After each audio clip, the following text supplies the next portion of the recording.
Background. Today we think of myths as stories that have been passed down through countless generations. In ancient civilization of Greece, myths were the basis of an elaborate system of beliefs. Myths explained their mystifying world and offered wisdom on how to live in it. The myth of Daedalus and his son Icarus is one example, setting a purpose. As you read, pay close attention to the choices Icarus and his father make. What do these choices reveal? Write down any questions you may have while reading. When Theseus escaped from the labyrinth, King Minos flew into a rage with his builder, Daedalus, and ordered him shut up in a high tower that faced the lonely sea. In time, with the help of his young son, Icarus, Daedalus managed to escape from the tower, only to find himself a prisoner on the island. Several times he tried by bribery to stow away on one of the vessels sailing from Crete, but King Minos kept strict watch over them, and no ships were allowed to sail without being carefully searched. Daedalus was an ingenious artist and was not discouraged by his failures.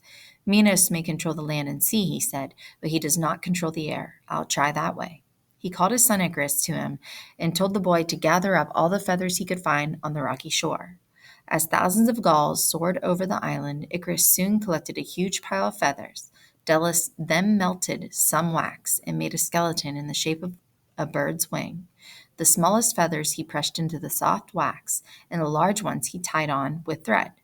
Icarus played about on the beach happily while his father worked, chasing the feathers that blew away in the strong wind that kept the island, and sometimes taking bits of the wax and working it into strange shapes with his fingers.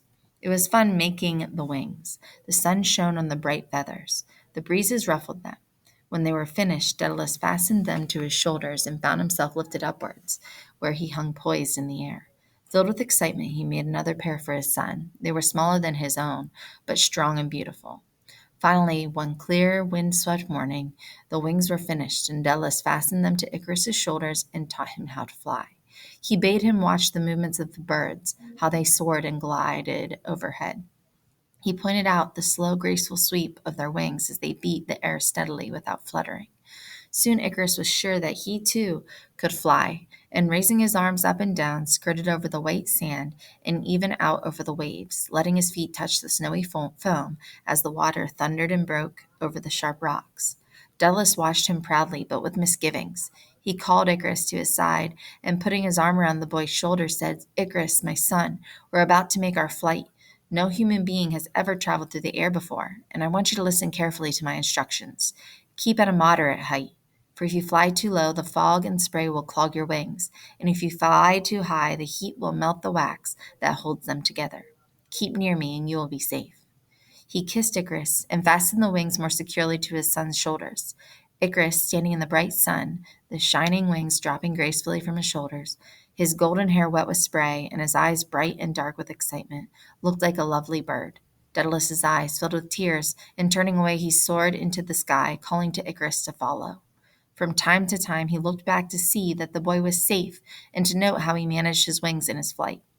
As they flew across the land to test their prowess before setting out across the dark wild sea, plowmen below stopped their work and shepherds gazed in wonder, thinking Daedalus and Icarus were gods. Father and son flew over Samos and Delos, which lay on their left, and Lebynthus, which lay on their right. Icarus, beating his wings in joy, felt the thrill of the cold wind on his face and the clear air above and below him. He flew higher and higher up into the blue sky until he reached the clouds. His father saw him and called out in alarm. He tried to follow him, but he was heavier, and his wings would not carry him. Up and up Icarus soared, through the soft, moist clouds, and out again across the glorious sun. He was bewitched by his sense of freedom and beat his wings frantically so that they would carry him higher and higher to heaven itself. The blazing sun beat down on the wings and softened the wax. Small feathers fell from the wings and floated softly down, warning Icarus to stay his flight and glide to earth, but the enchanted boy did not notice them until the sun became so hot that the largest feathers dropped off, and he began to sink. Frantically he fluttered his arms, but no feathers remained to hold the air. He cried out to his father, but his voice was submerged in the blue waters of the sea, which has forever after been called his name. Daedalus, crazed by anxiety, called back to him, "Icarus, Icarus, my son, where are you?" At last he saw the feathers floating from the sky, and soon his son plunged through the clouds into the sea. Daedalus hurried to save him, but it was too late. He gathered the boy in his arms and flew to land, the tips of his wings dragging in the water from the double burden they bore.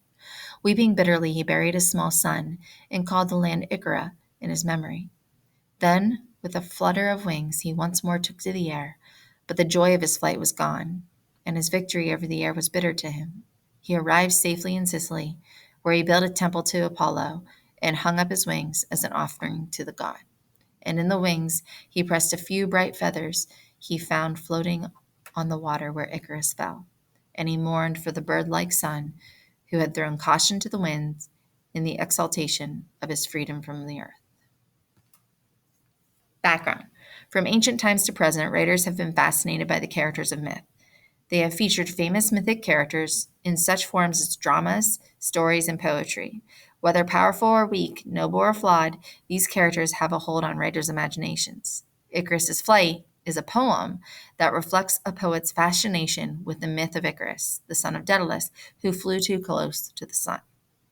Setting a purpose. As you read this poem, think about the way the poet portrays Icarus and his true intention. Icarus's Flight.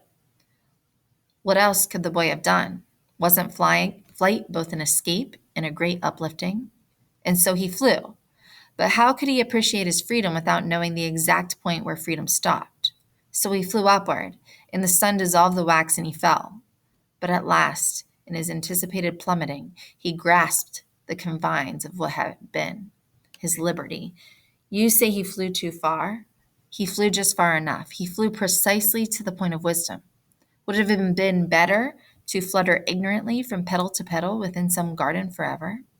As a result, flight for him was not upward escape, but descent, with his wings disintegrating around him. Should it matter that neither shepherd nor farmer with his plow watched him fall? He now had his answer, laws to uphold him in his downward plunge, cushion enough for what he wanted.